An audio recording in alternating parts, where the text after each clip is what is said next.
not covered, but like make it like, you know what I'm saying, like show, don't do it. Right. Yeah. Go ahead. It basically means you can't when you give advice or when you want to when you want to point something negative out the person, you can't do so in a negative manner. You have to approach it. Oh. Now we're going to take it into a practical measure. Now you guys, go ahead. I was going to say that it's also saying that just tackle the problem from the source. Okay. Go direct to the source. Don't tell Joe to tell Jim.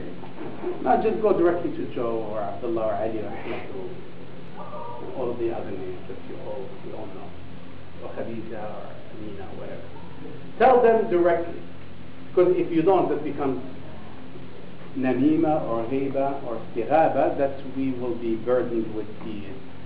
But if we were to reflect on what Hassan said, and I think it's on target. He said, go ahead and give it clearly, present it without the cover. Don't beat around the bush. Give it head on. But make sure to deliver it on a silver platter. Give it with a nice advice. Now let's say, on a practical measure, you see me doing something wrong. What is the best way to rectify it? Just because I'm older than you doesn't mean that you cannot give me advice. You see me now talking to a lady and I'm like, chill. Yeah, that. That's not chilly, it's something else. It starts with M. The trust. Yeah. If you're doing that, well, I would just, tell you how Sahaba wouldn't pray. I wanted to be rude to you, I would, just constantly, using Sahaba and everything, and it was the best after the Prophet, Like, I would give you evidence, I wouldn't just, say. Okay, fine. That's fine. We put it in the context of parable with other great people that we look up to. I want to say about the woman, like, I would like, that she got me, want to talk to you, but I would take care of it. I would, like, later on, not at that time, I'll and say, like, in front of anybody else. So it has to be practiced. Otherwise, as the Sahaba radiallahu anhu talking about the Sahaba, it becomes fadiha. If I'm doing something wrong and in front of everybody, you tell me, okay, I'm a Filali, that is a great thing, but that's fadiha. It becomes like, you overexpose me. And that's something that is not acceptable. Yeah. Yeah. So like in practical measures, like I'm a Filali is doing something wrong. How do you bring it to me? Of course, just like they said, I would honestly say what Hassan said, but yeah, I would wait. I would have to wait, and then I wouldn't. Also, another thing that I would do is I wouldn't approach you and make it so obvious that my only goal in approaching you is I have to tell you that you did, because if the only time you approach someone is when they do something wrong, they're obviously going to be like, wait, this kid's just only talking to me when I do something wrong. Right. No, you have to actually build, wait, be patient, build a certain relationship where they can believe that you're actually sincerely, doing this for them, not just to get an ego.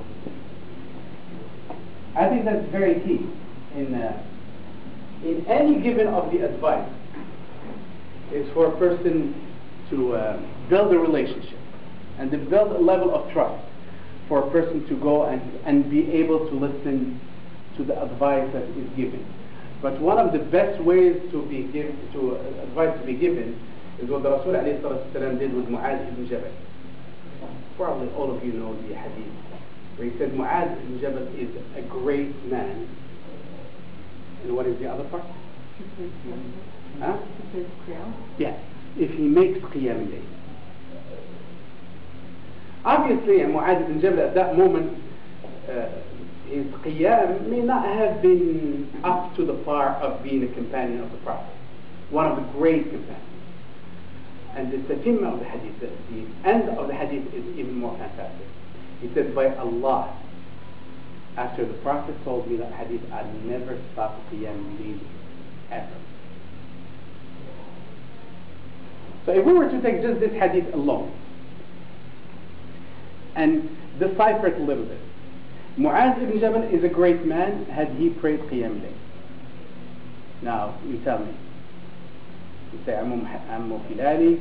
Well, Oh, you're a good guy. well, of course. I mean, it's in the obvious. Okay.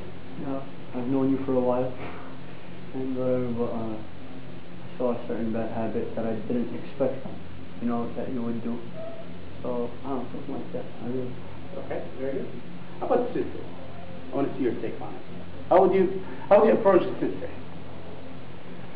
My son, that you're not dictating, you're also going to also making mistakes. Like you can say. Very good. No. Well, say it to me. Now I'm your sister in Islam and you see don't something wrong. Don't imagine that. It's a good looking sister over here. You can say, like, I've noticed that lately you've been doing a lot of things you shouldn't. Like for example, me the other day, I did this. That's not gentleman. And I noticed that you the other day you did this, and you need to change together. That is splendid. That is so splendid. What she said is, I make mistakes. So does everybody else.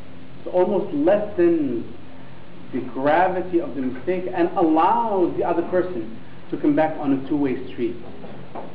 As opposed to like, I am on a pedestal and everybody else is lesser than me, and that's haram and this is halal. Nobody listens to that. Because listen to what Aisha radiallahu anha said.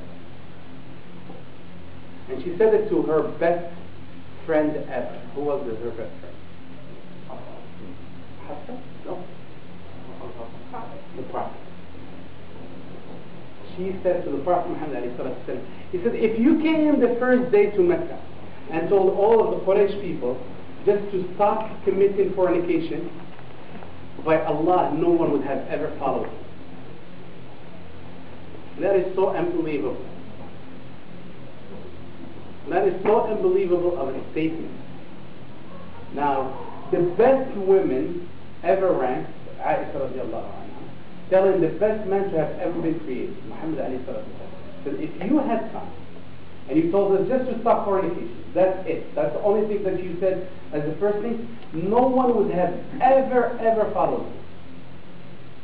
So that means in friendship, you don't want it to last that moment.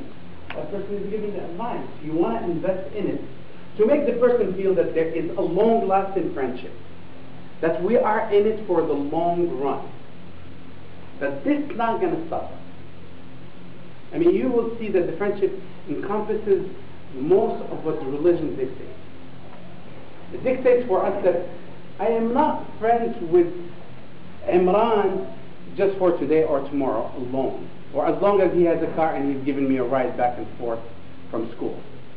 I am friends with Imran because I am invested in his personality.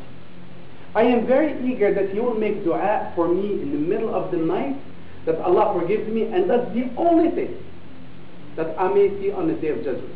All of my action would be null, and his dua would be valid, and the rest is history. And that's the true investment. It is very selfish from my perspective, and it's fine to be selfish in that perspective. Not selfish where like I want things for me, and nothing for him. I want to be selfish in the sense that I love for my brother what I love for myself, which is something that leads us to the next. You love for your friend what you love for yourself. And of course, when we understand love, we understand it in the right context. We don't understand it in physical love. That's minute portions of love. Very minute, but the true love is to love the people the way they are, and you would want them to improve their characteristics by seeing the benefits in you telling them what is good and what is right. You cannot force them to change. Because the Rasul ﷺ never forced anyone to change. That is the bottom line.